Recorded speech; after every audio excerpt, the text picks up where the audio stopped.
With the latest agriculture news from across the state and nation, it's time for the AgNet News Hour from AgNet West. Here's your host, Sabrina Halvorson. Good morning. I am Sabrina Halvorson, joined by Lorrie Boyard. Morning, Lorrie. Good morning. Here we are, a new week already. I know. And we're starting it off with a tough topic. We're going to just jump right into the week and look at agricultural challenges for 2025. I wish that we could start the week off with a happier topic, but this is where we're at with Rabobank warning about some agricultural challenges coming up, Lorrie. A few of these you and I have already talked about, and of course the tariff disputes continue to be a lot of concern, not just for agriculture, but for a lot of other industries across the U.S. But I know that as we get closer and closer to Mr. Trump coming into office, it's becoming more and more real and more discussed. And I know organizations, National Corn Growers Association, for example, they have been talking about it and getting it out there. Well, what mitigation efforts can actually be done? I'm not exactly sure at this point in time. I know there's a lot of messaging going to the new administration. Yeah.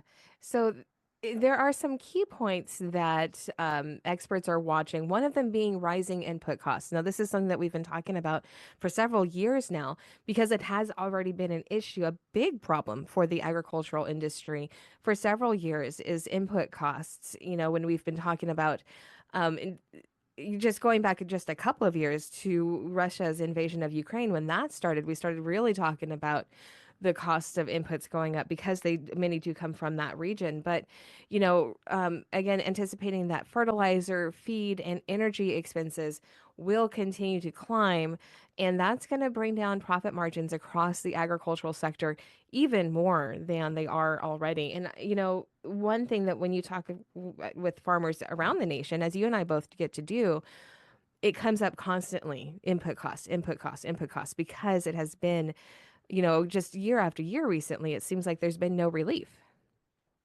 And that's so sad. It really is sad. And not only the input costs, just inflation in general, supply and demand, but these geopolitical events, we'll have to hit on those here one day, but those geopolitical events, especially with the ongoing war in Russia and Ukraine, are really making a difference on our input costs. And not necessarily that all of our inputs come from there. I know we have a substantial amount of potash that we get from Russia and Ukraine, but also the whole, as we've talked about before, the whole optics thing, the whole, how does that filter into the ag economy globally really does affect us right here at home. Yeah. And another issue that this report brought up is supply chain pressures. And that was something that you and I just talked about last Friday, and we talked about in the past as well. But, with more logistical challenges, shipping issues, port strikes, transportation bottlenecks, and like you mentioned, geopolitical issues that can keep supply chains under stress. That also is going to be making it harder for producers this year because those pressures are continuing once again. There just has not seemed to be a good remedy for a lot of these issues. And that's going to make it harder for producers to maintain their steady inventory, to maintain steady pricing. Again, some of that goes back to the optics, like you were talking about, Lorrie, when we have to, continually adjust. It makes us less stable in the eyes of other countries as well as a trading partner. Now, I did not see this. I saw a little bit, I guess, on China being in this particular article from Rabobank.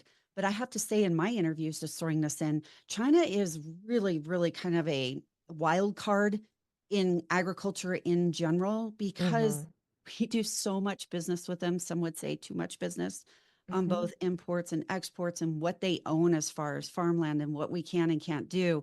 I think that we might even see, especially with a new Trump administration coming in, more and more volatility when it comes to China. And then I'll put this in here too, as well, not exactly in the same basket of fruit, but as still an apple, I guess, if you will, in this whole fruit basket, is climate change, which is affecting every country everywhere. That is discussed here by Rabobank. But I've done several interviews here, just even in the last part of 2024, where climate change is becoming an ever increasing factor, especially in California, California is one of the states that really is affecting some volatile weather patterns. And that is expected to continue into 2025, especially with wildfires. Yes, yes. And that will continue to be a problem. The climate change conversation, this is almost kind of a side note, but it's so interesting to me. I remember when we first started talking about this 20 years ago, really, and people thought it was a myth, and there were so many climate change deniers. And, and I suppose that there still are, but um, I think that it's undeniable now, seeing that there have been so many different weather patterns. Really, the argue has changed from if it's happening to more like why it's happening or what we should do about it. But no matter why it's happening or what we should do about it, the fact is, yes, there have been shifts in our weather patterns, and they are causing significant problems for many producers. Like you mentioned, in California, we're having a lot of different issues, a lot more wildfires as well. But even, like our East Coast with the hurricane season that we just had, and those things will continue as well, and they're going to continue to cause problems for our farmers all over the nation. Just did an interview with a meteorologist who specializes in ag and especially severe ag or severe weather in Hmm. ag. And that's exactly what he says is really don't, can't rest on our laurels because these are coming up. And one more thing about climate change, since we're on this, since we kind of sidelined into it, is that, as you said, climate change has always occurred. We're an Hmm. ever changing planet.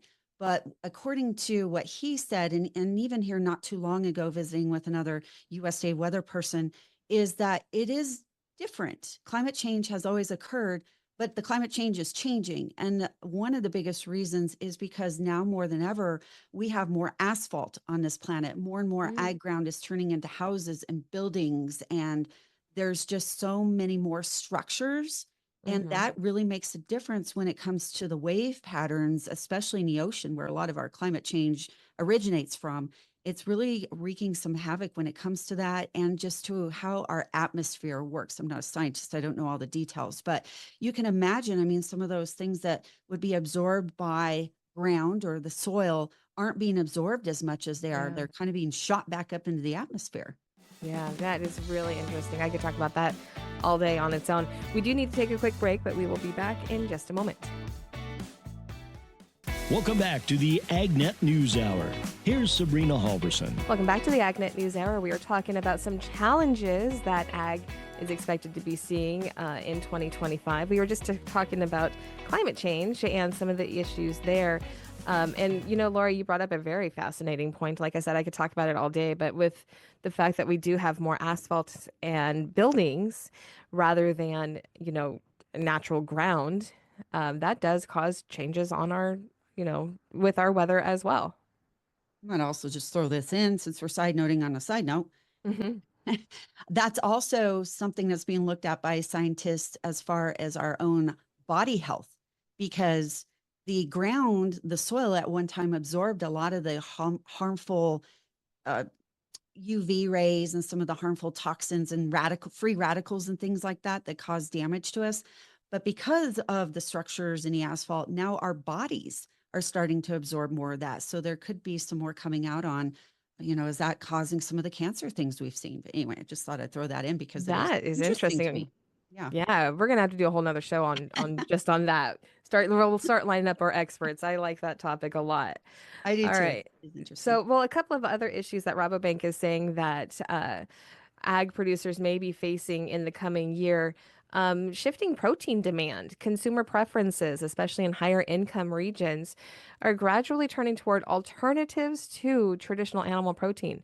And that could impact production strategies and feed requirements. So, this kind of goes along with the conversation of, less red meat, more bean and plant protein, that kind of thing. And that's an interesting conversation, one that the cattle producers don't really like. Yeah, yeah, and other species as well, because they're all monitoring this and they're like, well, if that can happen in a cattle industry, Hmm. that can happen in the pork, sheep, chicken, turkey, so on and so forth industries. So that could lead to other things happening there.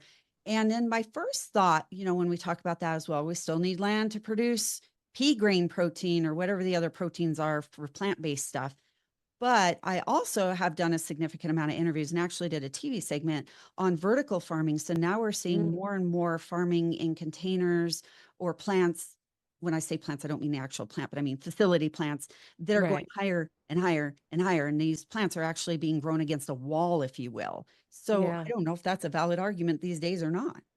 Yeah, and isn't that interesting, just the shifting to vertical farming in general? And and that goes back to what we were talking about with more land that's being taken up for buildings and people, housing and things like that. There's less space available for agriculture. And so one of the ways that we are starting to remedy this is by moving our agriculture up instead of out. And that is an interesting topic. It all to me makes me think, I'm a big sci-fi fan. And so it makes me think of movies that you see in the future where we exist in bubbles or whatever, and there's the farming that's, you know, i- inside, like you said, in like factory.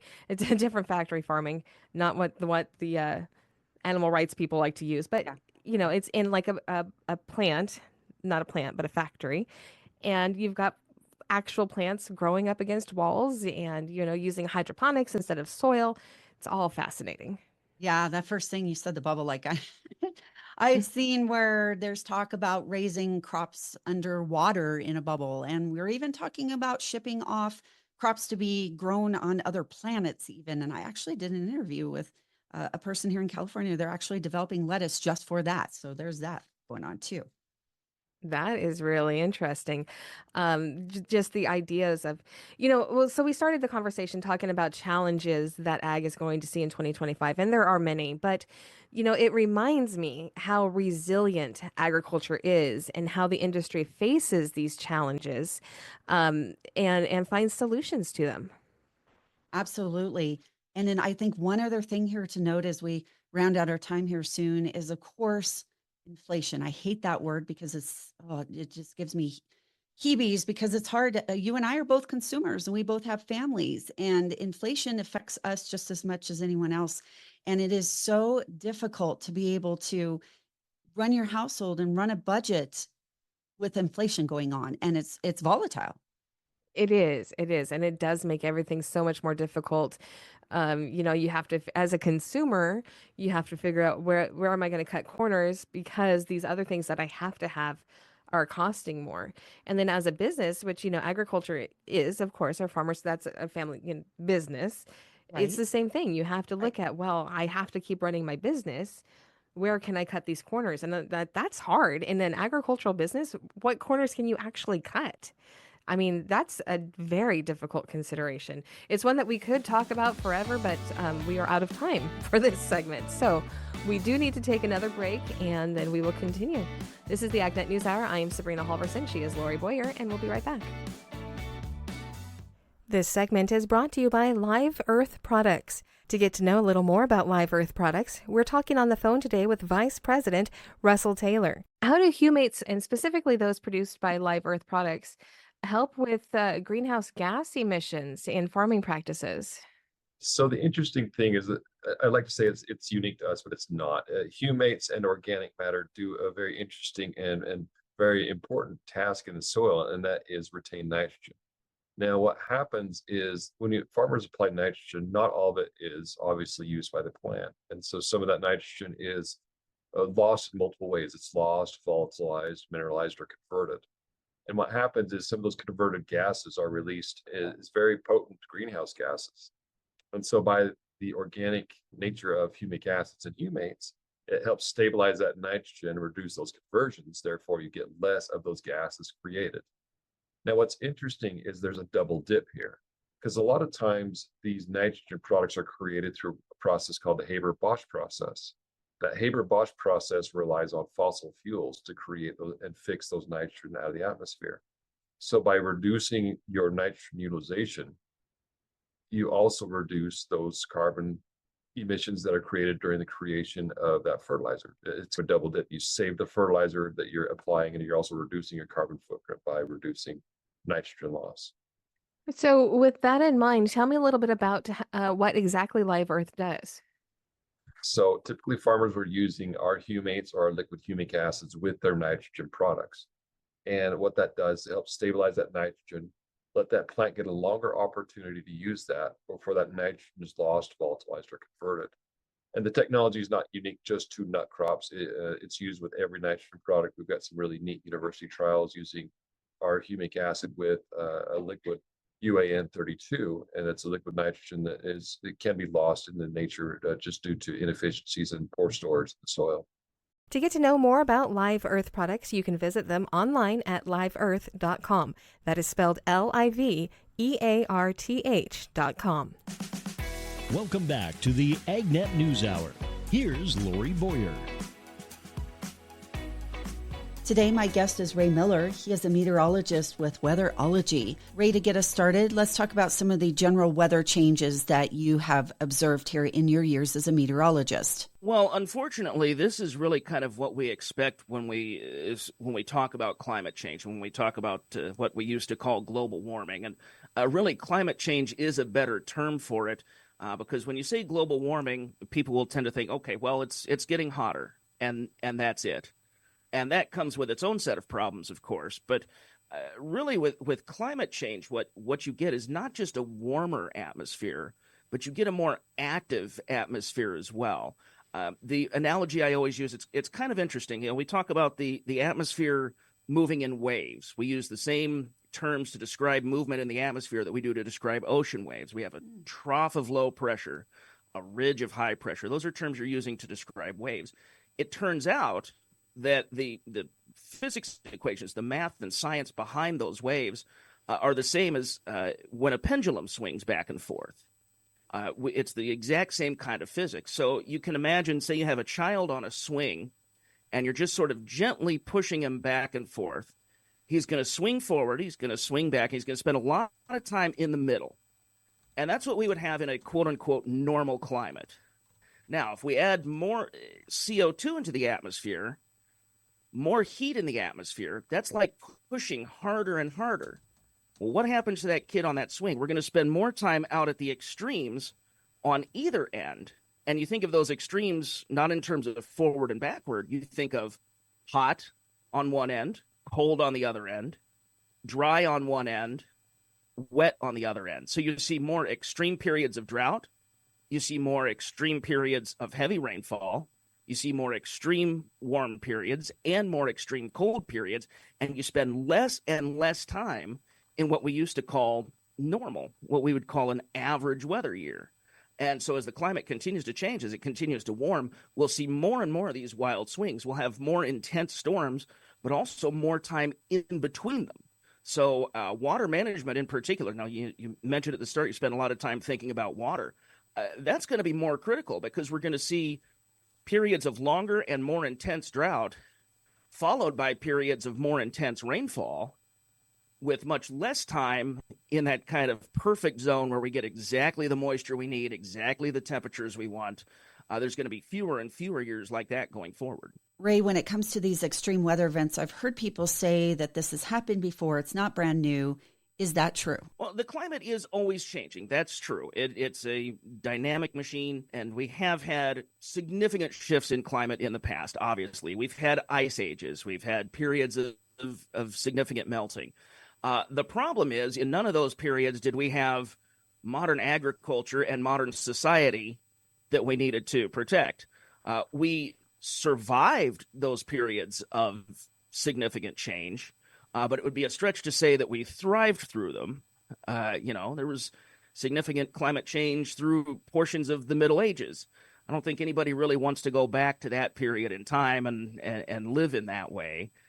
So much of our modern infrastructure, and certainly much of our modern agriculture, depends on us having at least somewhat consistent climate. Now, obviously, the various agriculture companies, the seed companies, and that have done a really good job at developing crops that can sustain some of these wild temperature swings. But you've got to have water. And we're seeing the pattern in terms of precipitation changing so drastically and becoming so much more extreme on both ends that it does present a real problem. So, yes, we've lived through periods of climate change before, but it hasn't exactly been fun. It hasn't exactly been a great periods for humanity when that's happened. So it's not something that we can just shrug off. We do need to be planning and thinking about how we're going to mitigate those problems. Ray, let's break it down now and talk about what you expect in the short term and the near term when it comes to weather events in the U.S. Well, we talked about having the extreme precipitation. When we look at the map just for this year, the vast majority, roughly the central third of the United States saw above average precipitation this year. Now, in some cases, it wasn't necessarily wildly above average, but we had quite a few spots from eastern Colorado, northeast Colorado in particular, and some spots saw up to twice their average in precipitation this year. Western Kansas was anywhere from 25 to 50% above average, and up into the Dakotas, the upper Midwest, 25 to 50% above average for the past year. And then you have this big swath of below average right next to that, stretching from Kansas down into the deep south. So there's wild variations, even just geographically, over the past year. And then as we look forward, the prediction heading into the spring is that we're going to see areas that have been dry are generally going to stay dry. There's not a lot of a shift in the pattern. So parts of the Dakotas and upper Midwest, where we had that above average rainfall this year, we're still behind going back over the last couple of years. And roughly the southern third of the U.S. looks as though they're going to persist with drought conditions for quite some time yet. I'm Lorrie Boyer, and my guest here today is Ray Miller, a meteorologist with Weatherology, and we'll be right back.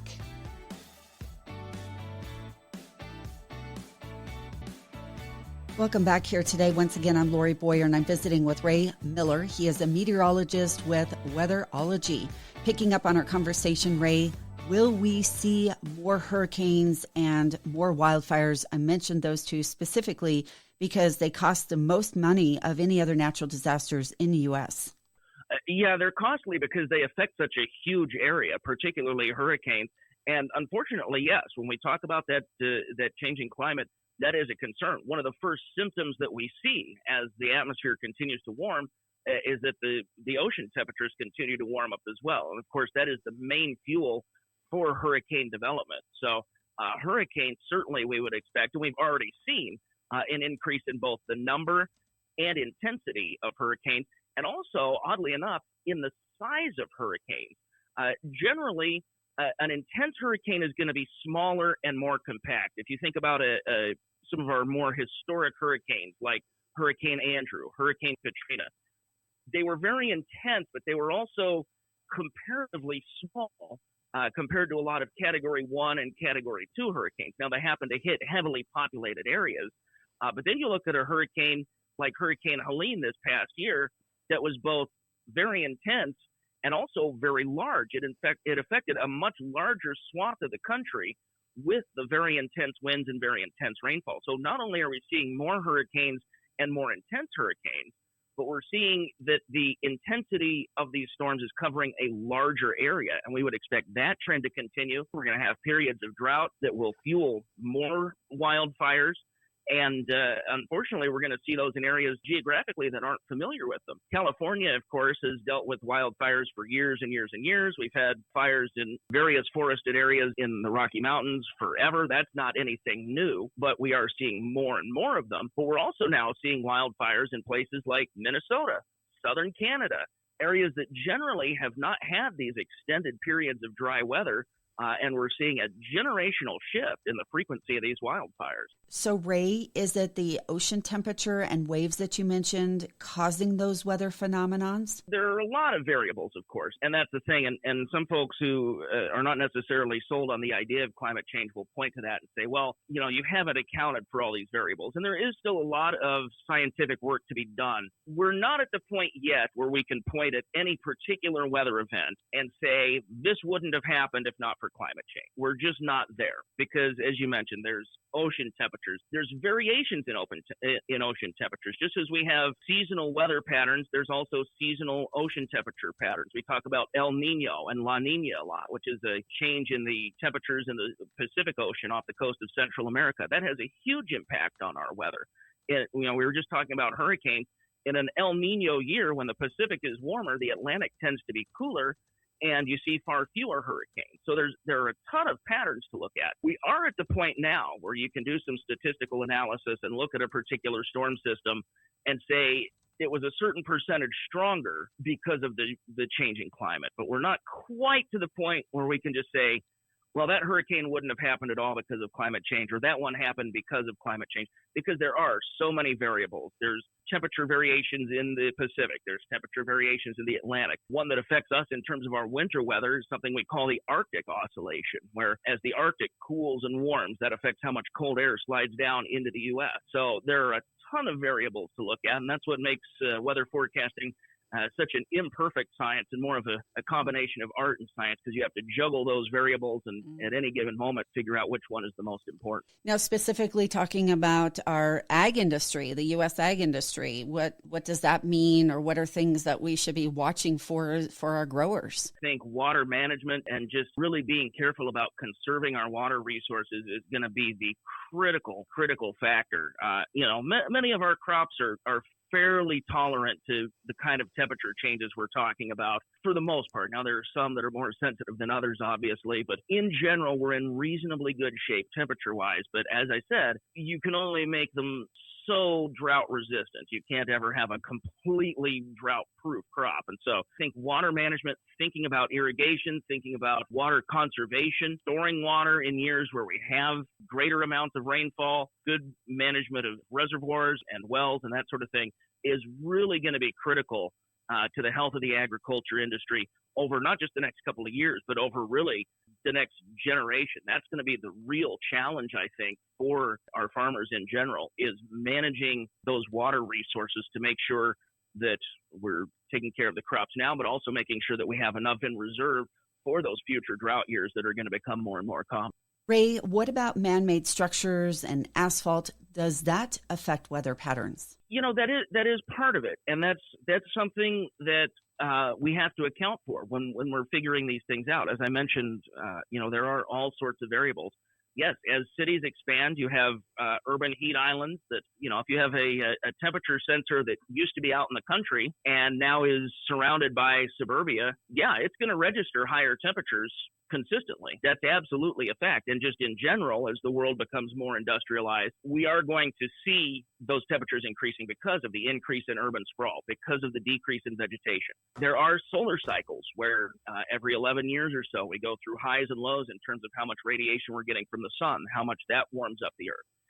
The thing is, when we sit there and we take out all those variables, we can adjust for them. We say, okay, urban sprawl accounts for a half a degree in the average that we're seeing. The change in solar cycle accounts for a quarter of a degree, whatever the case may be. We can account for all those other variables and say there's still a huge chunk that is being caused by increased carbon dioxide pollution in the atmosphere, increased methane pollution in the atmosphere.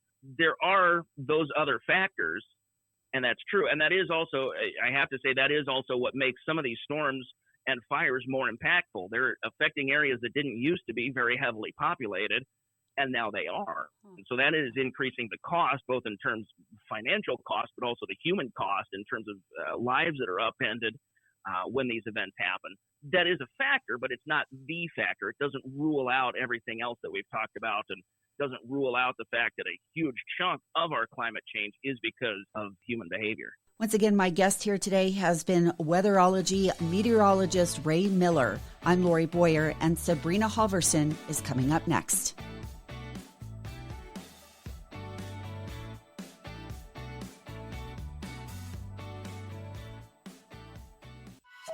If you'd like to hear more, you can always tune into our podcast, the AgNet News Hour. Just search for it on your favorite podcast downloading app. That's AgNet News Hour. This segment is brought to you by Live Earth Products. To get to know a little more about Live Earth Products, we're talking on the phone today with Vice President Russell Taylor. How do humates, and specifically those produced by Live Earth Products, help with greenhouse gas emissions in farming practices? So the interesting thing is that I like to say it's unique to us, but it's not. Humates and organic matter do a very interesting and very important task in the soil, and that is retain nitrogen. Now, what happens is when farmers apply nitrogen, not all of it is obviously used by the plant. And so some of that nitrogen is lost in multiple ways. It's lost, volatilized, mineralized, or converted. And what happens is some of those converted gases are released as very potent greenhouse gases. And so by the organic nature of humic acids and humates, it helps stabilize that nitrogen, reduce those conversions. Therefore, you get less of those gases created. Now, what's interesting is there's a double dip here, because a lot of times these nitrogen products are created through a process called the Haber-Bosch process. That Haber-Bosch process relies on fossil fuels to create those and fix those nitrogen out of the atmosphere. So by reducing your nitrogen utilization, you also reduce those carbon emissions that are created during the creation of that fertilizer. It's a double dip. You save the fertilizer that you're applying, and you're also reducing your carbon footprint by reducing nitrogen loss. So, with that in mind, tell me a little bit about what exactly Live Earth does. So typically farmers were using our humates or our liquid humic acids with their nitrogen products. And what that does, it helps stabilize that nitrogen, let that plant get a longer opportunity to use that before that nitrogen is lost, volatilized, or converted. And the technology is not unique just to nut crops. It's used with every nitrogen product. We've got some really neat university trials using our humic acid with a liquid UAN32, and it's a liquid nitrogen that it can be lost in the nature just due to inefficiencies and poor storage in the soil. To get to know more about Live Earth products, you can visit them online at liveearth.com. That is spelled LIVEARTH.com. Welcome back to the AgNet News Hour. Here's Sabrina Halvorson. For this segment, we're heading out of the region a little bit to Minnesota, where I'm talking with Mitch Hunter. He is the co-director of the Forever Green initiative at the University of Minnesota. I was reading about this and thought that it was really interesting, the work that they're doing, and so I wanted to bring him on the show to chat about it. So, Mitch, thank you so much for coming on the show. Would you start out just by telling our listeners a little bit about the Forever Green initiative? So Forever Green is an integrated research and commercialization platform. We're based at the University of Minnesota, but we are very cross-sector. We do everything from basic R&D, applied R&D, commercialization, so moving innovations out into the marketplace, farmer adoption support, farmer de-risking, and then through our partners in the NGO sector, we also provide input on policy that can help advance new approaches to agriculture. And the ultimate focus of our work is to address a really basic and intractable challenge in agriculture in the upper Midwest, which is that we have shorter growing seasons and we leave our soil uncovered for 7, 8, sometimes 9 months of the year, depending on the year and the cropping system that farmers are using. And that produces a major vulnerability for us environmentally. Soil that doesn't have plants growing on it can wash away, erode, nutrients can be lost, and it's also not producing a yield, and it's not drawing carbon out of the atmosphere to make our food and to build healthy soils. And so we are trying to address all those challenges at once by advancing new crops that can grow over the winter as annuals, or can even be perennial crops growing multiple years and keeping our soil covered.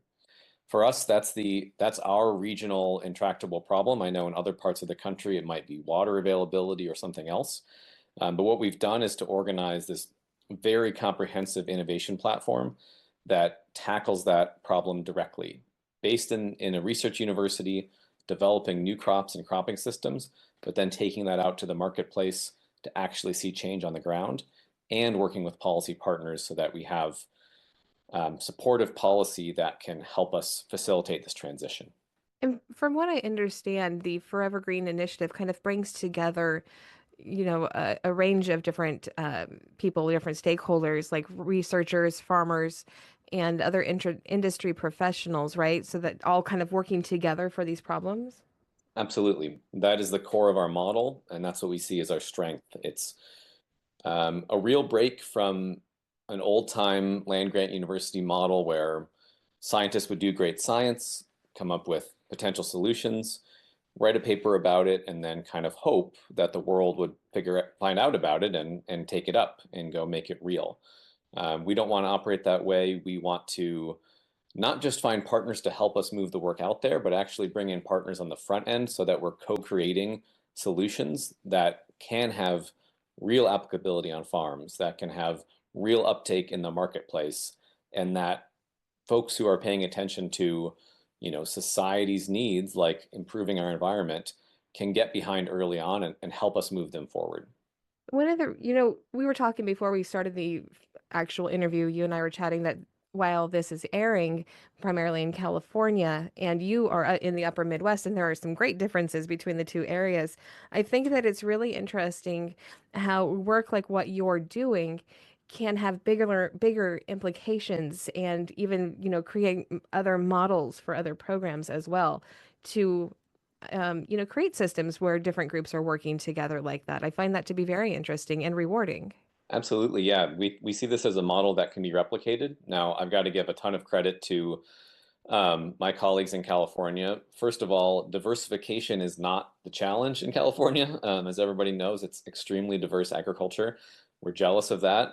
So in your case, in that region's case at least, it's not about diversification as the core challenge as we have here, but we're not just interested in having more crops in number. We're interested in diversifying our system to address a very critical challenge, which again is the lack of overwinter soil cover. California could be focused on a different set of challenges. I'm sure that water availability, water quantity would be very high on the top of that list. And so I think the same approach of bringing together stakeholders from multiple sectors, definitely not just academia, also including farmers, also including others in the ag industry, and environmental groups, even consumer groups, to think about what are the solutions that we can envision and identify something that everyone can get behind, and then go back to the research lab and figure out how to get there. And I know there's a lot of work going on around, for instance, making alfalfa less water intensive and addressing those challenges with a number of other crops. But what we've seen is that we can get a lot more traction and move faster if we have those broad conversations up front and build a real team of collaborators that can help us actually move them forward. Talking this morning with Mitch Hunter. We will continue this conversation right after this quick break. This is the AgNet News Hour. I'm Sabrina Halvorson, and we'll be right back. Welcome back to the AgNet News Hour. Here's Sabrina Halvorson. Welcome back. We are talking with Mitch Hunter this morning, and he is the co-director of the Forever Green Initiative at the University of Minnesota. A lot of my listeners know this, but I'll just give an explanation for those who don't, and for you as well. But so I'm Californian. My husband is from North Dakota, and we split our time between the two states. And it seems like we have our schedules kind of backwards, where we spend winters a lot in North Dakota. But the reason I'm explaining that is to say that I know firsthand that there's nothing that's going to grow in those types of areas in the winter. So to be thinking about soil health when the ground is covered with snow and frozen, that's got to be a challenge. And it's a challenge obviously that you've taken on to try to solve, but how is that going? Absolutely, yeah. And so it's hard to talk about because our crops don't literally grow when there's frozen soil and snow on top of them. But they'll grow. Many of these species that we're working with will grow up until temperatures get down to freezing or close to it, and then they green up incredibly quickly in the spring. So we've got a research site with collaborators in Carrington, North Dakota, middle of the state. Gets very cold there, and it's also quite dry. And so we're growing some species called winter camelina and domesticated pennycress. They're both very, very winter hardy. We had them out there last winter. They did very well. And those are both in the category that we call cash cover crops. So everybody knows what a cover crop is. Typically, well, in this region, you plant it in the fall, terminate it in the spring, or it dies over the winter. And it does a great job protecting the soil, but you're not harvesting anything from it in most cases. So farmers really have to believe in those benefits from the cover crop if they're going to spend the money to get it in the ground. Well, pennycress and camelina are being developed as cash cover crops. You grow them in the same way, you plant them in the fall, you do fertilize them in the spring very early, and then you can harvest them and get a second crop in that same year. And so you have a much bigger financial incentive to go to all the trouble to get the drill out of the shed, etc., and get that seed in the ground later in the year after your main crop is harvested. And you still get great overwinter ground cover. Sure, it goes dormant under the snow, but it's growing and taking up nutrients and protecting the soil, into late October at least, starting up in, late March, early April, depending on exactly where you might be in North Dakota or Minnesota. And so that's hugely adding to the amount of the year when we have green living plant cover on the ground, protecting the soil and also giving us something to harvest. So the seeds from both of those plants are oil seeds. They can be crushed and that oil can be refined into fuel. And as we're looking at a future where we're going to need all sources of fuel, especially low carbon fuels, this is a really exciting opportunity. You kind of led me into my next question here. And kind of as we wrap up a little bit, I'm curious, what are you most excited about with this initiative? So many things. We have a broad portfolio approach because we know that agriculture is diverse, markets are diverse, farms are diverse. So there's not going to be a silver bullet. We are trying to establish this market-based strategy to get our soils covered all year round with resource conserving crops. And so we're going to need a bunch of different market pulls. Now, the oil seeds, pennycress and camelina, those have a lot of buzz right now. It's really exciting. The aviation industry is really hungry for low carbon fuels because they don't have a lot of other opportunities to decarbonize. And they're looking at camelina and pennycress very seriously. But there's a lot of other innovation going on and exciting things. We're working with kernza, which is the first perennial grain crop. So it's a grain crop that grows back every time you harvest it. It's still an early, very innovative product. Lots of kinks to be worked out, but there have been over 50 products released nationwide using kernza. And the roots of this plant go over 10 feet deep into the soil. So it's incredible for building soil and for taking up nutrients. And then we've just got a range of crops following in the wake of those that we're starting to see real industry engagement on, and farmers are definitely hungry for alternatives, especially with commodity prices very low right now. We're definitely seeing an interest in something that can add diversity of income streams to the farm, even while it's also adding diversity of crops and keeping the soil covered. It's all very fascinating. For our listeners who would like more information or just to learn more about what you guys are doing, do you have a website or something like that available? Yeah, we do. It's forevergreen.umn.edu. You can also just Google Forever Green Initiative, University of Minnesota. We're easy to find. The website's not going to knock your socks off. We need to work on that, but we're also easy to get in touch with.